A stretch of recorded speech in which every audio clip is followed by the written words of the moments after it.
Le Moyen-Âge du 5e siècle au 12e siècle. Introduction au Moyen-Âge. Le Moyen-Âge est l'époque de l'histoire.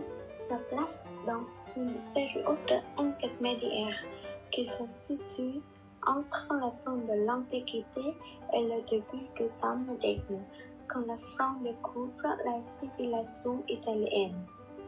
C'est une période sans originalité, une période prévue, d'autant plus que la période est qualifiée de Renaissance. Le Moyen-Âge est une période extrêmement vivante et la variété de sa littérature, la richesse de ses formes esthétiques. Elle s'étend sur une période d'environ 1000 ans.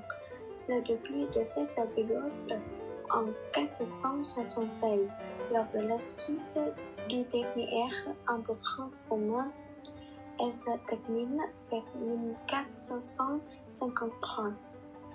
Ce repère marque les 10 siècles de création et de profonde transformation. Les 5 premiers siècles se distinguent par l'émergence de la politique française et la lente formation de la langue française. Cependant, les 5 dernières ont produit des œuvres littéraires et esthétiques. Dans l'évolution du Moyen-Âge, on distingue 4 grandes périodes avec le grave événements historiques, sociaux et littéraires. Formation du pays et de la langue. La période du 5e au 10e siècle. Premièrement, la formation de la royauté. Le début du Moyen-Âge est connu sous le nom de Haut Moyen-Âge. C'était une période difficile où l'ordre politique et social se dessinait lentement. La Gaule est un pays dont l'espace géographique correspond très près de la France aujourd'hui et c'est le pays le plus riche d'Europe. Après avoir attiré les Romains, la Gaule attire les peuples tatars venus de l'Est, Francs, Visigoths, Ostrogoths. Sous la pression et le terreur des Berbères, les Romains n'ont pas pu résister. En 466, l'Empire romain disparaît complètement. Désormais, toute la Gaule est aux mains des Berbères. La réunification du territoire gaulois est accomplie par Clovis, roi de France. C'est le début de la dynastie mérovingienne. Alors, l'Église était une force puissante. Pour s'allier à cette puissance, Clovis se convertit au catholicisme en 486. Après sa mort, plusieurs rois mérovingien se succèdent sur le trône, mais il laisse de plus en plus de pouvoir leur échapper le maire du palais. Le matin, il s'accroît à sa victoire sur les armées arabes à Poitiers. Il sauve ainsi le christianisme contre l'islam. Eva, fille de Charles Martel, impose son pouvoir et est couronné roi par le pape. Cet événement était très important car il marquait le début de l'alliance entre la royauté et l'Église. De Pépin, Charlemagne est couronné en la deuxième plus grande figure de l'histoire de France. Mais lorsqu'il meurt, une nouvelle période de déclin survient. L'Empire est divisé, la royauté est menacée par de nouvelles invasions. Lorsque faute de juillet, les Naples cherchent un nouveau roi. Ougicate, c'est un évêque. La troisième dynastie est née. scène des capitales. Deuxièmement, la formation de la féodalité. L'autorité du roi était reconnue par les nobles. Dans le cadre de la féodalité, le roi était au sommet d'une pyramide hiérarchique. En dessous du roi se retrouvent les grands et le petit seigneur, et enfin se trouvent les simples chevaliers. Il y avait donc une hiérarchie dans la société. Les nobles, le clergé et le peuple. Les deux premières classes ne sont pas les plus nombreuses, mais sont de l'un les plus fortes. Troisièmement, la formation de la langue. Le français est un mélange d'influences basé sur le latin qui est introduit dans le pays par les Romains lors de la conquête de la Gaule. Le latin a fortement remplacé le celtique, qui est la première langue de la Gaule. Latin commun converti en utilisant le nom romain. Qui vient du latin, le français est donc une langue romane comme l'italien, l'espagnol, le portugais, etc.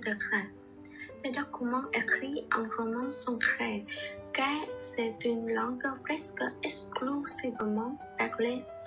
Pour écrire, les gens utilisent le latin. Plus ancien document romain qui nous soit parvenu est le segment de Strasbourg 442. Le romain est fortement varié selon les populations et le milieu. En famille, la langue d'oc au sud et la langue d'oie au nord. La naissance de la langue française est allée de pair avec la naissance de l'État français, se montrant comme un droit détenant de plus en plus de pouvoir. L'histoire littéraire commence au XIe et XIIe siècle et la langue utilisée est appelée ancien français. L'âge d'or de la chevalerie et de la poésie courtoise. Sous la dynastie capétienne, les rois progressent lentement vers l'unification de la France, s'opposant les grands seigneurs qui voudraient mettre ses ordres. L'aristocratie jouit encore d'une grande autonomie grâce au pouvoir royal. Leur ont apporté de grands prestige tels que restaurant espagnol, conquête de l'Angleterre, 1066, première Rosas, 1095, 1099. Sur la société, les principales préoccupations de l'élite portaient sur deux sujets, la guerre et la mort. Les chevaliers ne sont pas constamment sur le champ de la bataille. En termes de perte, une société courtoise développement s'occupait de la mort. Il s'agit d'une dévotion exclusive à la dame de la part du chevalier. C'est Aliénor d'Aquitaine, successivement reine de France, 1137, puis d'Angleterre, 1154. Le deuxième siècle, ou le siècle de renouveau. Un renouvellement général touchait la religion, la philosophie et les arts. En religion, le deuxième siècle est le siècle des moines.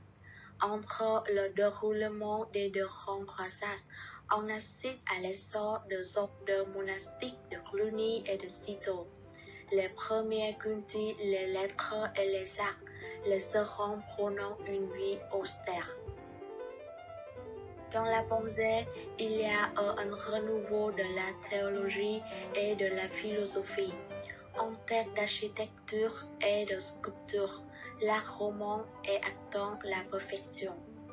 En littérature, c'est l'âge d'or de la poésie courtoise, mais aussi bien la religion, l'art que la littérature ne sont pas faits pour tout le monde. mais seulement pour un petit groupe initié, en l'ennemi recruté chez les nobles et chez les moines. La roman et rocktis sont différents. Le rocktis est exposé avec la splendeur. Roman, c'est le contraire. C'est un acte mystérieux, souvent enfermé dans l'ensemble des grands monastères. Pour la vie quotidienne, il y a encore beaucoup de dur. Les gens sont pauvres et les conditions de vie matérielle sont pénibles. L'isement massé des paysans, esclaves ou livrés à la vie dure, est exploité et méprisé par les rangs. Elle n'a pas accès à la culture. En plus, il y a des épidémies et des famines. Le deuxième siècle est une période héroïque et prestigieuse, mais aussi brutale et dure. La chevalerie et de la société courtoise. On distingue trois types de littérature: les chansons de Jacques, les poésies lyriques et le roman courtois. Toutes trois sont écrites en vers. Les chansons de Jacques sont la forme médiévale de l'épopée. Ce sont de longs poèmes narratifs chantés, célébrant les offerts. C'est le son du Jacques. Les éclats guerriers de héros, chevaliers foncés le plus souvent devenus des personnages. Elles sont composées de lettres, parfois de longueur variable compris sous la même assonance ou le même rythme. Le verbe employé est presque toujours le décasyllabe. La caractéristique stylistique de la chanson de Jacques est un jeu de repris et d'échos, avec un style formulaire. La naissance de la poésie lyrique. La poésie lyrique est apparue dans la fin du Midi dès le début du IIe siècle, celle des troubadours. C'est une poésie savante et raffinée qui sentait un amour idéal pour une dame. Ces chansons d'amour sont passées sous un rituel d'amour très exigeant.